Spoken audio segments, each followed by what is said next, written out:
अभी एक latest scientific research आई, early Indians by Tony Joseph, एक किताब है, दिसंबर 2018 में पब्लिश हुई। क्या नाम है किताब का? The early Indians by Tony Joseph.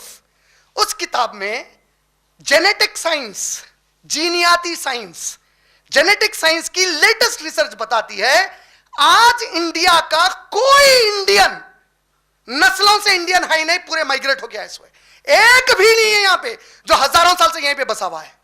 ये लेटेस्ट जेनेटिक रिसर्च है। दूसरा, सबसे कदीम तहजीब और तमद्दुन सिविलाइजेशन, बेबीलोनियन सिविलाइजेशन,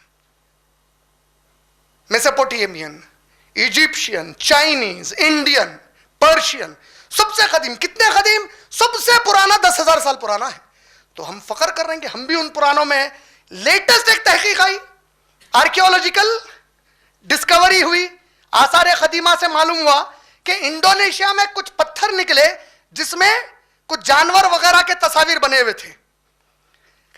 अभी लेटेस्ट तरीके से जो रिसर्च होती वो रिसर्च होती कार्बन रिसर्च होती साइंटिफिकली।